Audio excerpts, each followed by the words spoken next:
नमस्कार, स्वागत है आप सभी का। मैं हूं माधवी पांडे, आपके साथ रुक करेंगे खबरों का।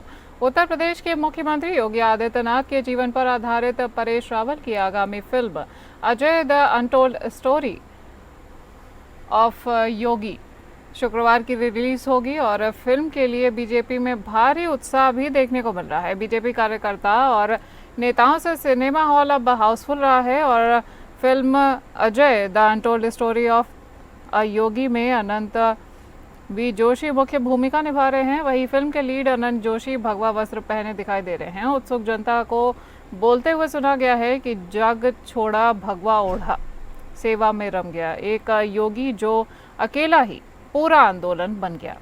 योगी आदित्यनाथ का जीवन कई लोगों के लिए प्रेरणादायक है और इस फिल्म के जरिए योगी जी की सांसारिक सुखों को त्याग कर भारत के प्रभावशाली मुख्यमंत्री बनने के सफर को दर्शाया गया है। प्रशंसकों ने कहा है कि फिल्म में दर्शाए गए हर एक सीन को उन्होंने खूब एंजॉय किया है। क्या बच्चे क्या बुजुर्ग, सभी ने फिल्म का आनंद लिया है।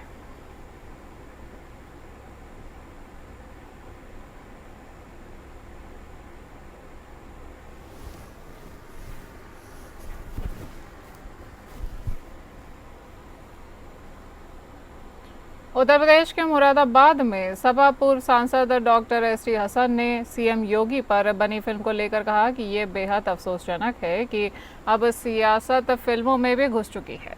उन्होंने कहा कि पहले की फिल्में इंसानियत, भाईचारा और दोस्ती का संदेश देती थीं, जो समाज को जोड़ती थीं, लेकिन आजकल की फिल्में राजनीतिक एजेंडा को बढ़ावा देने में लगी हुई हैं, जो समाज में विभाजन पैदा कर सकती हैं। डॉक्टर हसन ने जोर देकर कहा है कि फिल्मों को सकारात्मक संदेश देना चाहिए, न कि सियासी स्वार्थ साधने का माध्यम बनना चाहिए। ये बयान फिल्मों के बदलते स्वरूप पर गहरी चिंता व्यक्त करता है, जिसमें इंसानियत के पैगाम होते थे, जिसमें बड़े छोटे की इज्जत करना सिखाया जाता था, गुरु के बारे में बताया जाता था, माँ बाप के बारे में बताया जाता था, वह उसके लिए नमूना पेश करते थे। उन्होंने कहा कि अब फिर से हिंदू मुसलमान की सियासत शुरू हो गई है। आज के दौर में राजनीति फिल्में बनने लगी हैं। कभी कश्मीर फाइल्स आ जाती है, कभी उदयपुर फाइल्स बन जाती है। उन्होंने कहा कि मेरा मानना है कि इन फिल्मों को इनसे दूर रहना चाहिए और ये फील्ड उनकी नहीं है।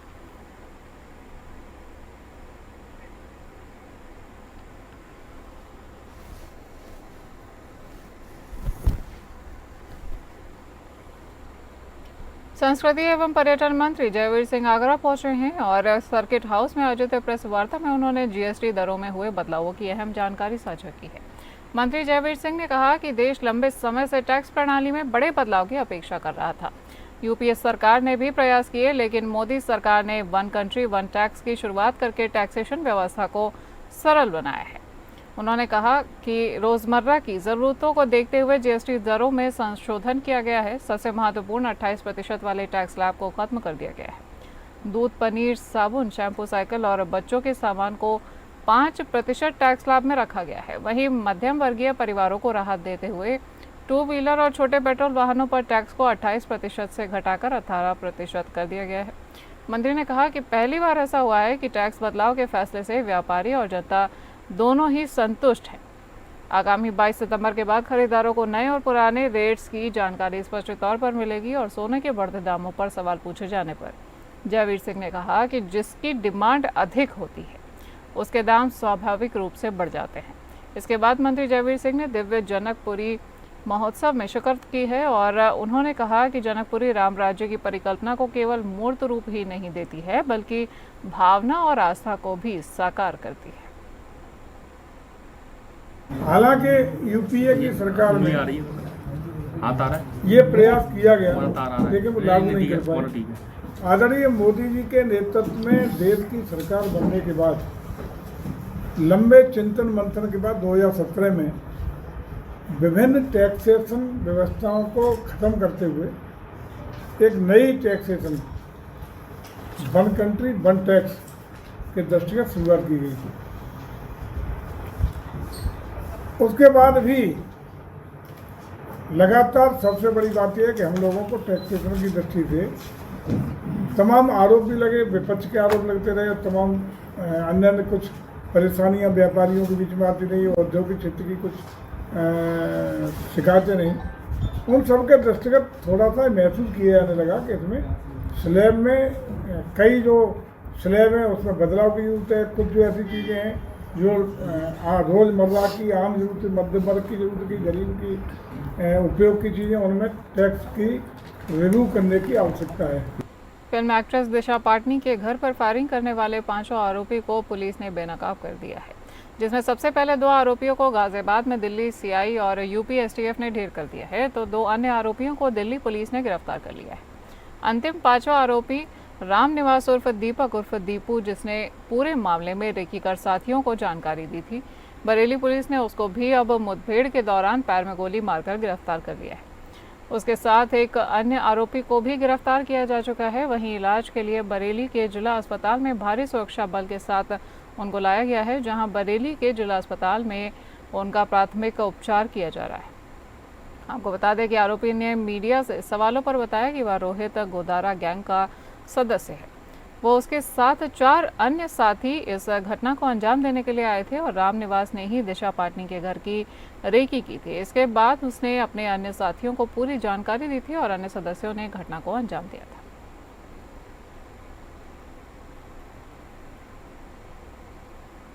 सितंबर को रिटायर्ड सीओ श्री जगदीश पाटनी के घर पर हुई फायरिंग की घटना के अनावरण एवं अपराधियों के विरुद्ध एग्जम्पलरी कार्रवाई के लिए अलग अलग टीमें गठित की गई थी। इस घटना को कारित करने वाले 2 मुख्य शूटर रविंदर और अरुण परसों UP STF, Uttar Pradesh police व दिल्ली व हरियाणा की टीमों के साथ पुलिस मुठभेड़ के दौरान घायल हुए थे, जिनकी मृत्यु हो गई थी। घटना में शामिल 2 अन्य बदमाश विजय और नकुल को दिल्ली पुलिस द्वारा गिरफ्तार किए जाने की पुष्टि हुई है। घटना में शामिल 5वां अभियुक्त रामकिशन उर्फ दीपक पुत्र सेनाराम, जो मूलतः राजस्थान का रहने वाला है, एवं 10 व 11 तारीख की घटना से पहले घटना की प्लानिंग, घटनास्थल की रेकी करने एवं घटना की साजिश में शामिल था। इसकी गिरफ्तारी के लिए इसके ऊपर 25,000 रुपए का पुरस्कार घोषित किया गया था। इसको जनपद बरेली पुलिस की एसओजी टीम के द्वारा ट्रैक किया जा रहा था। उत्तर प्रदेश सरकार की कृषि मंत्री सूर्य प्रताप शाही के गृह जनपद देवरिया में खाद न मिलने को लेकर किसानों ने बवाल करते हुए गोरखपुर देवरिया मेन हाईवे सड़क को जाम कर दिया है। सूचना पर पहुंची पुलिस ने घंटों मशक्कत के बाद जाम खुलवाने में सफलता हासिल की है। वहीं किसानों का आरोप है कि पिछले कई दिनों से हम लोग सदर विकासखंड क्षेत्र के परसिया मिश्र में खाद गोदाम पर आ रहे हैं, लेकिन हमें खाद नहीं उपलब्ध कराई जा रही है। हमारे खेतों की फसलें अब खराब हो रही हैं और कृषि मंत्री खाद भरपूर होने का दावा कर रहे हैं, लेकिन किसानों को खाद आखिर क्यों नहीं दी जा रही है। उल्टा अधिकारी कार्यालय पर लेट आ रहे हैं और किसानों को खाद न होने का बहाना देकर लौटा दे रहे हैं। वहीं जो कई दिनों से ऐसा ही हो रहा है, जिसको लेकर जिले के किसान बहुत ही ज़्यादा आक्रोशित हैं, जिसके विरोध में हम लोग सड़क जाम कर प्रदर्शन करने को अब मजबूर हो चुके हैं।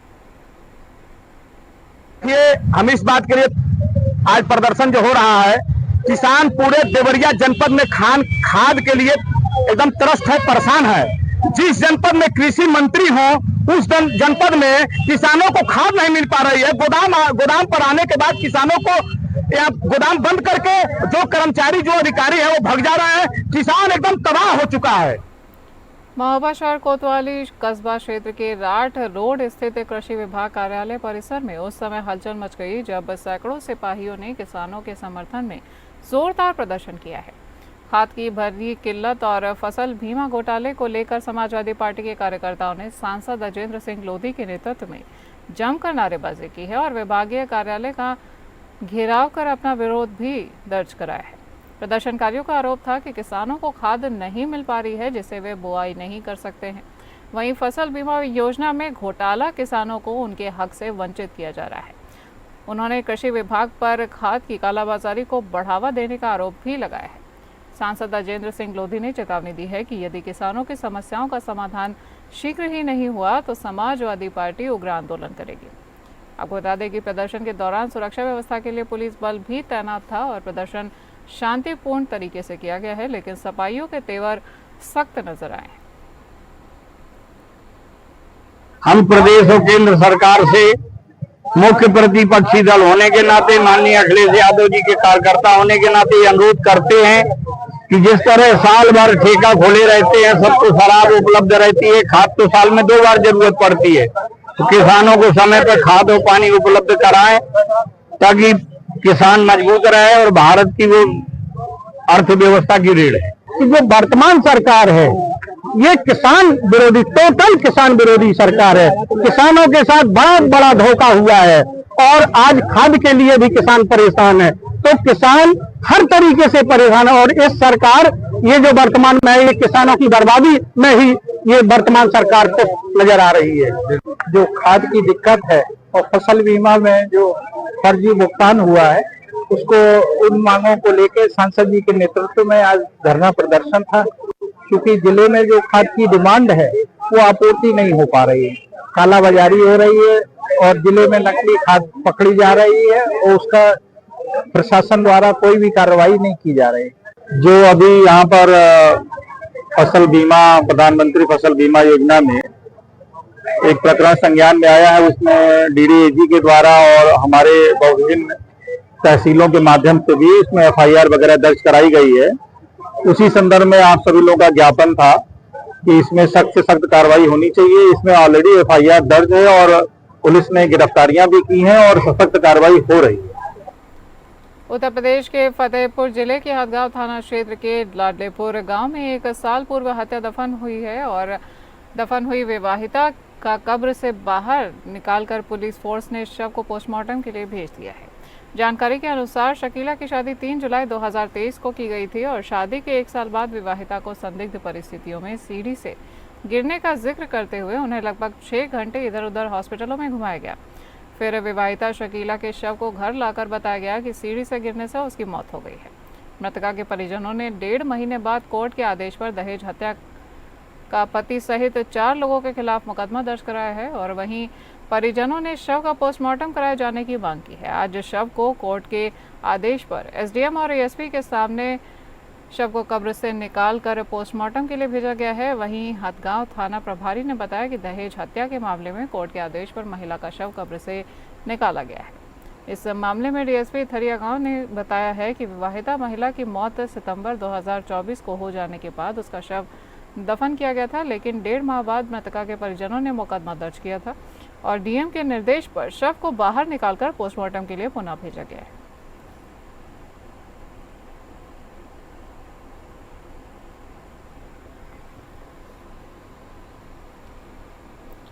उत्तर प्रदेश के हमीरपुर जिले में महिला का संदिग्ध परिस्थितियों में उसी के घर में फांसी के फंदे से झूलता हुआ शव मिला है और जिसके बाद मृतका के परिजनों ने पति और बहन पर दहेज के लिए हत्या करने का आरोप लगाया है। वहीं मृतका के पति ने मायके न जाने देने से आहत होकर आत्महत्या करने की बात कही है।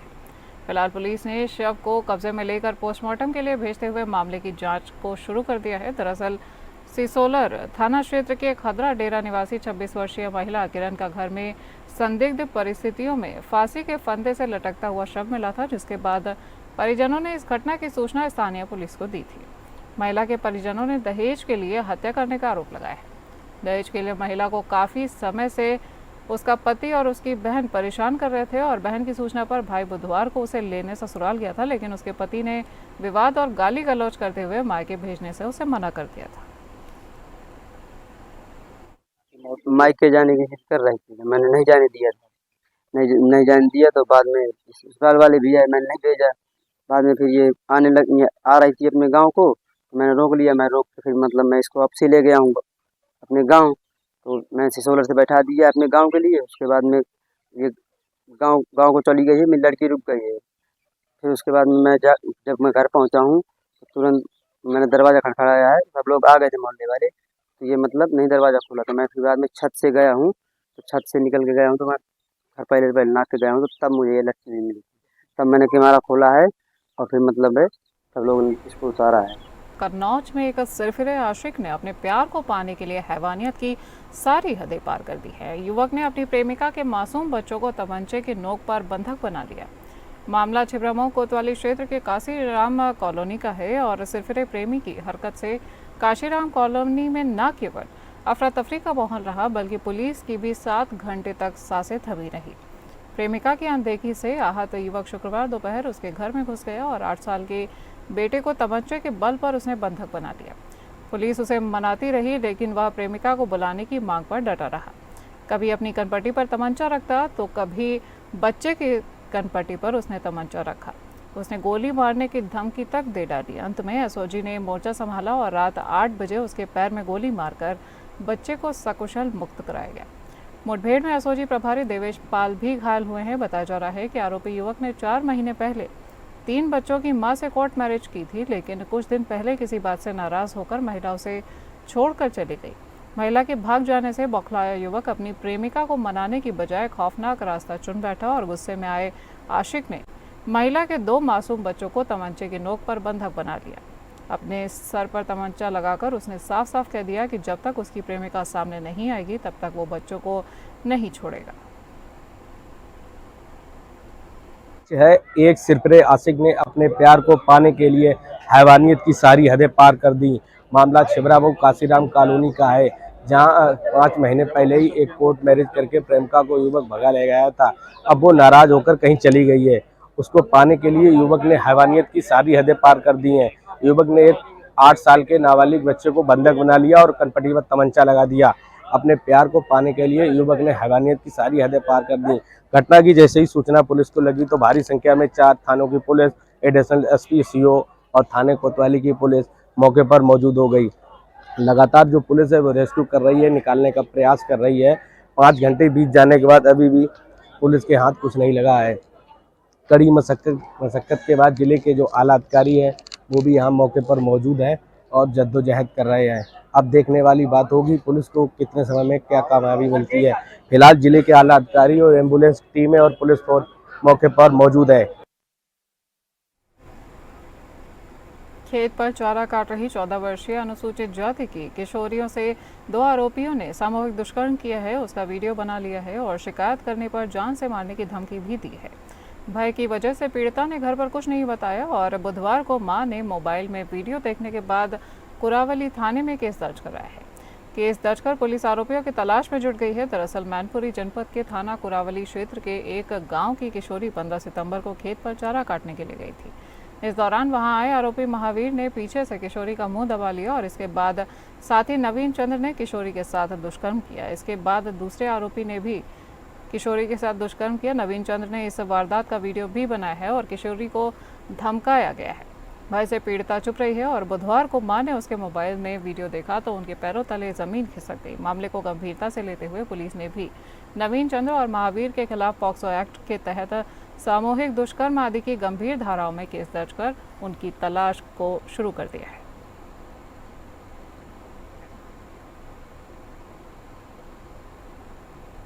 उत्तर प्रदेश के फतेहपुर जिले के थरिया गांव थाना क्षेत्र के अंबापुर स्थित भूमिधरी जमीन में कब्जा किए जाने का आरोप लगाकर थाने में शिकायती पत्र देकर आरोप लगाया गया कि कोर्ट में स्टे के बाद भी जमीन में कब्जा किया जा रहा है और बाउंड्री उठाई जा रही है। वहीं शिकायतकर्ता शकील ने बताया कि करबला की जमीन के बगल में गाटा संख्या 315 में मेरी जमीन है, उसमें कुछ दबंग लोगों के द्वारा बाउंड्री उठाकर कब्जा किया जा रहा है। कोर्ट के आदेशों की अवहेलना करते हुए नई बाउंड्री का निर्माण भी किया जा रहा है। वहीं ग्राम प्रधान ने कहा कि करबला की भूमि है जहां लोग ताजिया दफनाते हैं। कोर्ट ने अगर रोक लगाई है तो निर्माण नहीं होना चाहिए, निर्माण पर रोक लगनी चाहिए। हालांकि थरिया गांव पुलिस मौके पर पहुंचकर निर्माण कार्य को रोक लगाई है, लेकिन उसके बाद भी निर्माण कार्य अभी भी किया जा रहा है। करबला की जो ज़मीन है, करबला की ज़मीन में काफ़ी इनका थोड़ा सा विवाद पड़ा हुआ है। नेशनल हाईवे में चली गई ज़मीन काफ़ी, उसमें जितना भी इनका बचा हुआ है, मैं अधिकारियों से निवेदन ये करूँगा कि जो हिजकी मकबरा की ज़मीन निकाल दी जाए, निकालने के बाद में कोई विवाद ना हो। जनपद कौशाम्बी थाना कड़ेधाम की एक शकीला की शादी थाना हदगांव के लाडेपुर में हुई थी। सितंबर 2024 को उसकी अचानक मौत हो गई थी और इस पर उसके परिवार ने, उसके ससुराल के लोगों ने उसको दफन कर दिया था उसी समय। बाद में उसके मायके वालों को लगा कि इसकी मौत उसके ससुराली जनों ने हत्या की है और चूंकि उसकी शादी यहाँ थाना हदगांव में हुई थी और उन्होंने फिर एक मुकदमा कोर्ट के जरिए दहेज हत्या का थाना हदगांव में पंजीकृत कराया गया। जनपद शाहजहांपुर के रोजा ITI प्रशिक्षण संस्थान ने खादी ग्रामोद्योग आयोग, सूक्ष्म लघु और मध्यम उद्यम मंत्रालय, भारत सरकार की ओर से खादी महोत्सव 2025 लोक शिक्षण कार्यक्रम के तहत 1 दिवसीय सेमिनार का आयोजन किया गया। इसका उद्देश्य ग्रामीण इलाकों में आमजन में खादी का उपयोग एवं ग्रामोद्योग की स्थापना हेतु वित्तीय सहायता, प्रचार प्रसार एवं विपणन जैसी सुविधाओं के बारे में जानकारी देना है। इसी क्रम में इसको लोकप्रिय बनाने हेतु हर वर्ष लोक शिक्षण कार्यक्रम चलाया जाता है और कार्यक्रम के बाद वाद विवाद प्रतियोगिता, निबंध लेखन वाले बच्चों को प्रमाण पत्र एवं पुरस्कार भी वितरण किए गए। वहीं कार्यक्रम में योगदान करने वाले शिक्षकों को भी पुरस्कृत किया गया है। इस मौके पर खादी ग्रामोद्योग आयोग के डायरेक्टर डॉक्टर नितेश धवन, दिव्या श्रीवास्तव, संस्थान के प्रधानाचार्य समेत तमाम बच्चों ने भी भाग लिया है।